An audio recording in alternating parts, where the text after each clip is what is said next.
All right, here we go.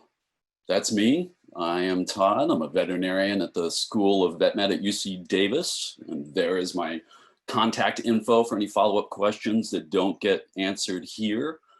In that vein, everything that we're about to discuss is available on our website, so don't worry if you don't get it all down now. As Susie mentioned, we will give you the link to the presentation at the end, and in that there'll be a bunch of resource links to all sorts of things, including our website. So with that out of the way, next slide, please. So here's the big question. Could there be contaminants of concern in eggs of backyard poultry? How do we even know that this is a possibility? You know, the chickens exposed to ash and smoke from urban wildfire could produce eggs with substances like heavy metals in them. Do we even need to be concerned? Well, before we embarked on any investigation about that, we began with a hypothesis, and that hypothesis was really composed of three parts. Next slide, please. The first part was this: lead exposure from backyard chicken eggs, a public health risk ? This was a paper from researchers at one of our state veterinary diagnostic labs detailing that lead has been found in eggs of backyard poultry. This has nothing to do with wildfire. The lead was from a variety of sources that we'll discuss throughout the presentation. But what it is a proof of concept that chickens exposed to lead can produce eggs with high lead content. Next slide, please.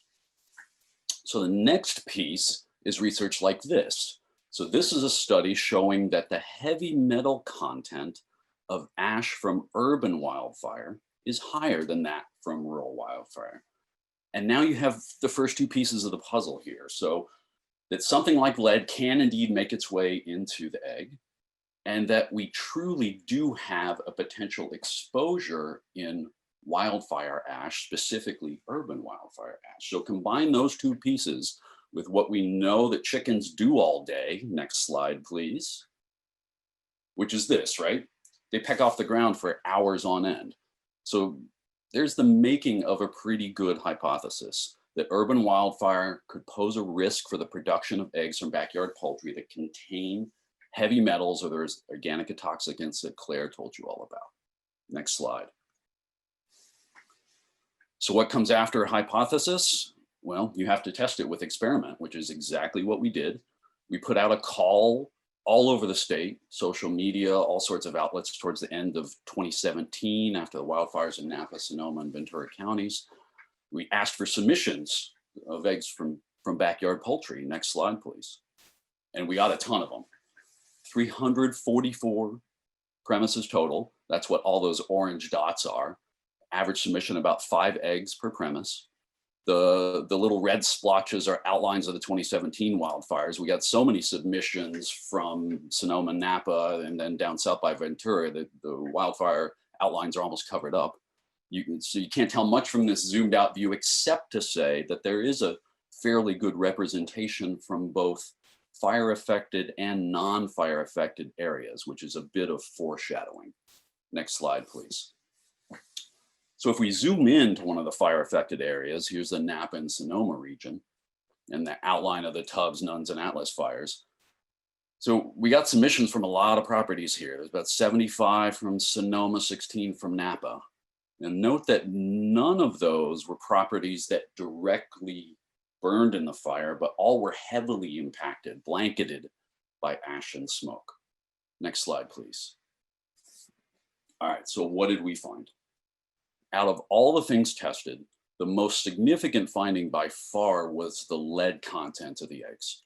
About 8% of those 344 premises, that's 27 properties, had an average egg lead content that exceeded the FDA recommendation for daily intake by a child. So the key question is, where were these properties and what was their relationship to wildfire? Next slide. So what we're looking at here is that whole state view again, and the size and the color of the dots represents the average egg lead content. What we want are small green and yellow dots, because that indicates no to very low levels of lead. What we don't want are the big orange and red dots indicating a higher lead content that exceeds that FDA threshold I told you about.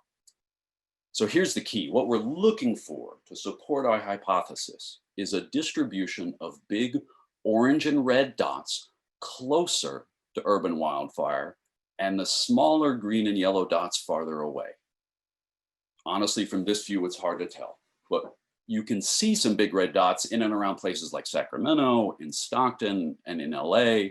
These were some of our highest lead values, and these were sites that were not directly impacted by ash. By smoke, absolutely, but by comparison to the exposures in Napa, Sonoma, and Ventura, not so much. But just to make sure, let's zoom in again to one of the fire-affected areas. Next slide, please.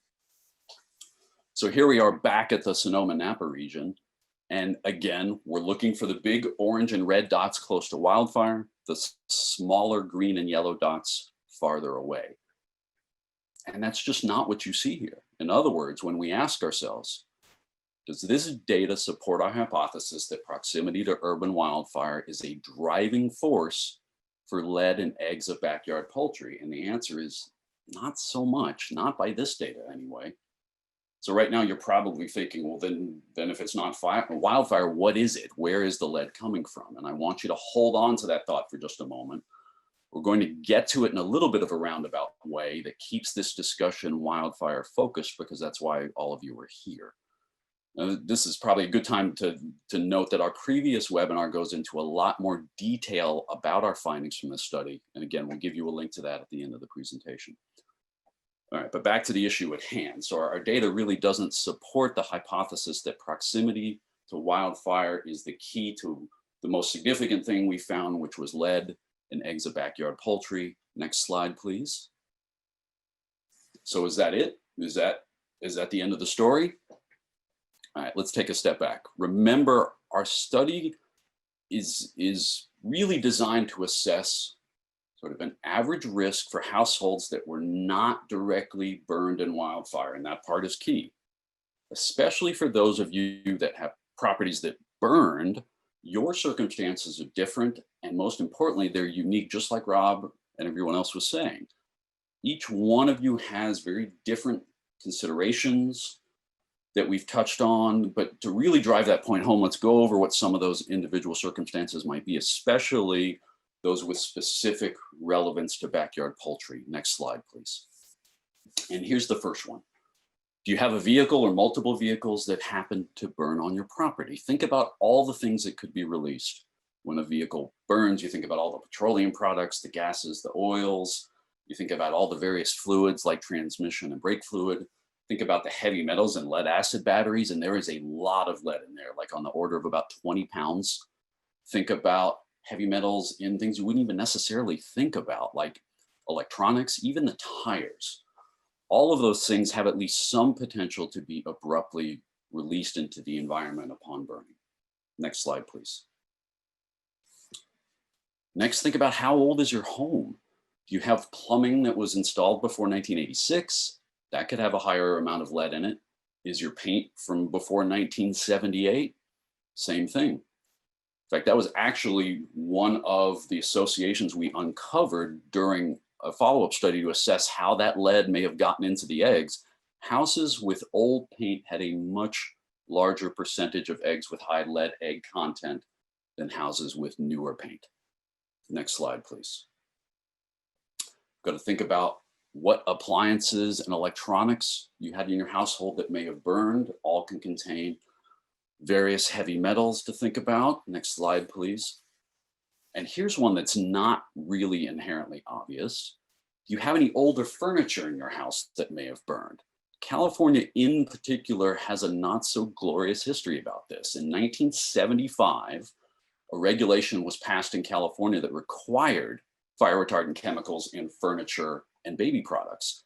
That legislation wasn't updated and enacted to essentially reverse that until January 1st, 2015. So furniture made before that date likely contained some fire retardant chemicals, those PBDEs that Claire discussed in the beginning. I know my couch is certainly older than 2015. If something like that does manage to burn, and those fire retardants can only do so much when directly exposed to fire, those can be released into the environment. Now, this is a really good time to point out that these are completely different substances than that red stuff that's dropped from airplanes as fire retardant. You might have heard of like Phos-Chek and things like that. That's what that red stuff is. Those are not reported to be hazardous unless you're involved in mixing them in preparation for a drop. Then the dust can be like an irritant to the eyes, lungs, and skin, things like that. But it should not pose a hazard for you. All right, so if you combine all of these individual factors with, next slide, once again, what we know chickens do all day, and you can see why predicting individual risk is so hard. Next slide, please. All right, so we're at the big question. Is it safe to eat the eggs from your backyard poultry? And because of that large variability in individual risk, we can't give you a definitive answer to that question.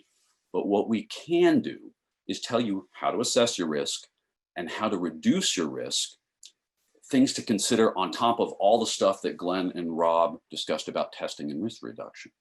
So first, assessing your risk. Next slide, please.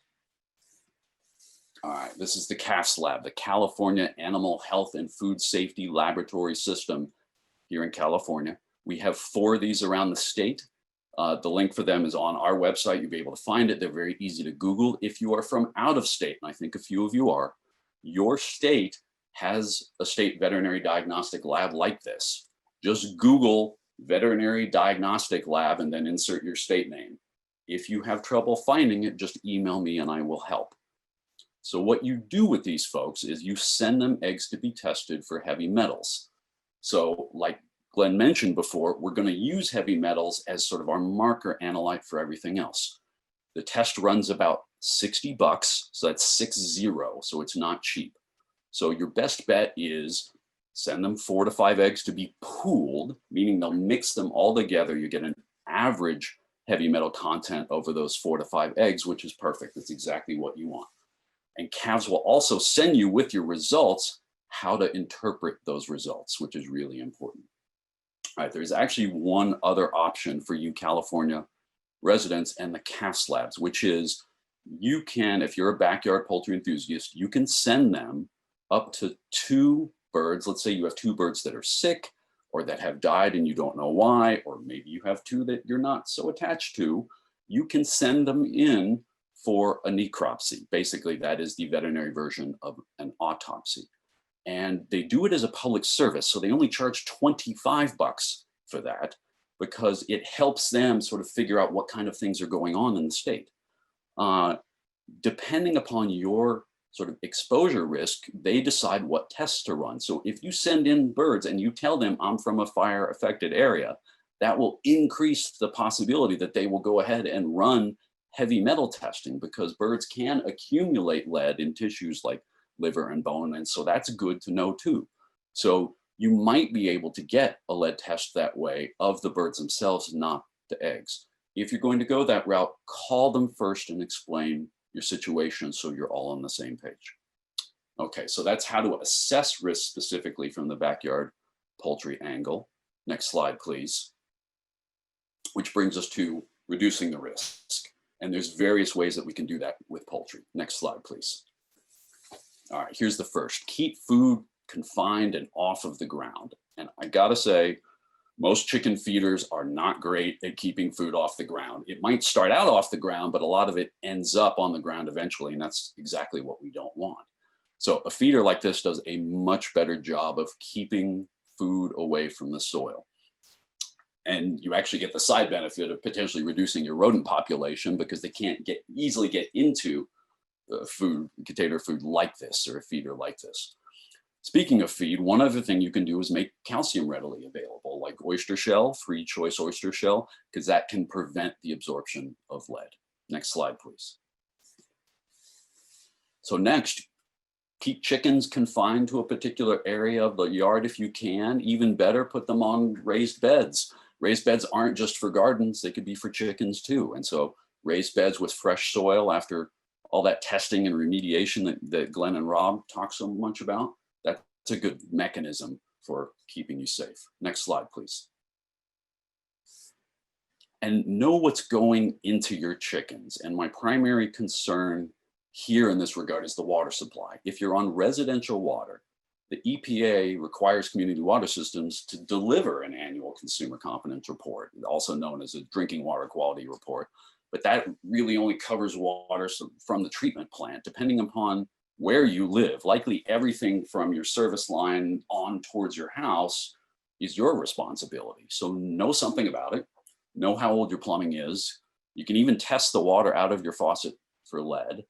And I recommend that if you have a particular spigot out by where your chickens are, that you test that water as well, if that's the water you're using to provide to your chickens. We ran into a situation in our follow-up study where the water from inside the house was just fine, but there was this one old pipe that ran out to the chickens that had high lead content, and that water was affected. If you are on well water like I am, it's on us to know what's coming out of your well. So get it tested at the wellhead, as well as knowing all this other stuff about the state of your plumbing, just like in the residential water situation. Next slide, please. All right, so how can you learn more about all things poultry, including things that are wildfire related like this? Well, you are in luck. Next slide, please. We have a website that looks like this, which we will give you the link for. On our website, we have all sorts of resources for backyard poultry folks, including the wildfire specific stuff that we're talking about.